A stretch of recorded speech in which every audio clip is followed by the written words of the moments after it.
Pienza, a town and comune in the province of Siena, in the Val d'Orcia in Tuscany, between the towns of Montepulciano and Montalcino, is the touchstone of Renaissance urbanism. In 1996, UNESCO declared the town a World Heritage Site, and in 2004 the entire valley, the Val d'Orcia, was included on the list of UNESCO's World Cultural Landscapes. History. Pienza was rebuilt from a village called Corsignano, which was the birthplace of Aeneas Silvius Piccolomini, a Renaissance humanist born into an exiled Sienese family, who later became Pope Pius II.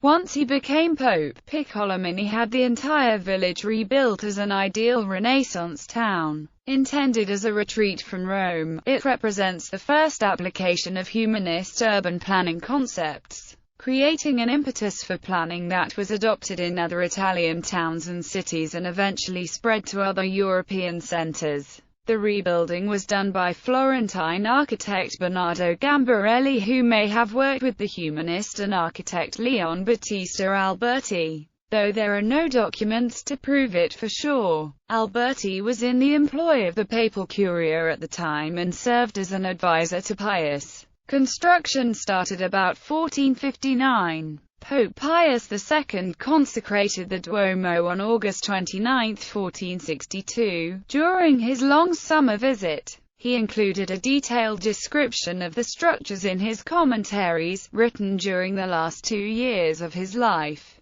Main sites. Palazzo Piccolomini. The trapezoidal piazza is defined by 4 buildings. The principal residence, Palazzo Piccolomini, is on the west side. It has 3 stories, articulated by pilasters and entablature courses, with a twin lighted cross window set within each bay. This structure is similar to Alberti's Palazzo Rucellai in Florence and other later palaces. Noteworthy is the internal court of the palazzo. The back of the palace, to the east, is defined by loggia on all 3 floors that overlook an enclosed Italian Renaissance garden with Giardino all'Italiana era modifications, and spectacular views into the distant landscape of the Val d'Orcia and Pope Pius's beloved Mount Amiata beyond. Below this garden is a vaulted stable that had stalls for 100 horses. The Duomo, which dominates the center of the piazza, has a facade that is one of the earliest designed in the Renaissance manner.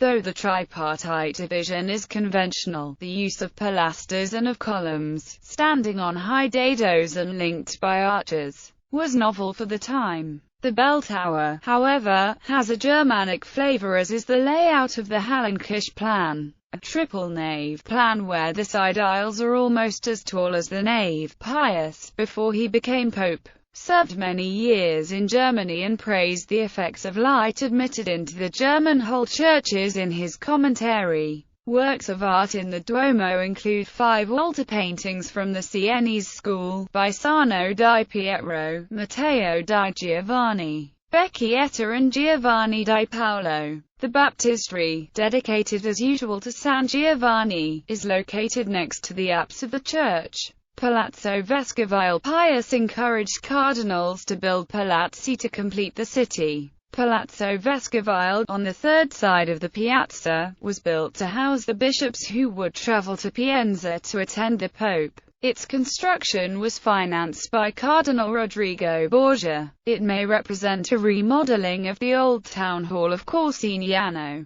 It is now home to the Diocesan Museum, and the Museo della Cattedrale. The collection includes local textile work as well as religious artifacts. Paintings include a 12th-century painted crucifix from the Abbey of San Pietro in Vallor, 14th-century works by Pietro Lorenzetti and Bartolo di Friedi. There are also important works from the 14th and 15th centuries, including a Madonna attributed to Luca Signorelli. Palazzo Comunale. Across from the church is the town hall, or Palazzo Comunale. When Corsignano was given the status of an official city, a palazzo was required that would be in keeping with the city's new urban position, though it was certainly more for show than anything else. It has a three-arched loggia on the ground floor facing the cathedral, and above it is the council chamber. It also has a brick bell tower that is shorter than its counterpart at the cathedral, to symbolize the superior power of the church. The setback addition to the tower dates from 1599. It is likely that Bernardo Ruzzolino designed the Palazzo Comunale to be a freestanding civic mediator between the religious space before the cathedral and secular market square to its rear. The travertine well in the piazza carries the Piccolomini family crest, and was widely copied in Tuscany during the following century. The wellhead resembles a fluted, shallow Etruscan bowl. The flanking Corinthians support a classical entablature columns whose decorations are clearly based upon actual source materials. Other buildings in Pienza dating from the era of Pius II include the Ammannati Palace, named for Cardinal Jacopo Piccolomini Ammannati, a Curial Row, are three palaces arranged along the street behind the Bishop's Palace. In the northeastern corner of Pienza is a series of 12 row houses constructed at the orders of the Pope by the Sienese building contractor Pietro Paolo da Porrina. About 50 meters west of the cathedral piazza is the Church of San Francesco, with a gabled facade and Gothic portal. Among the buildings that survived from the old Corsiniano, it is built on a pre-existing church that dated from the 8th century. The interior contains frescoes depicting the life of Saint Francis,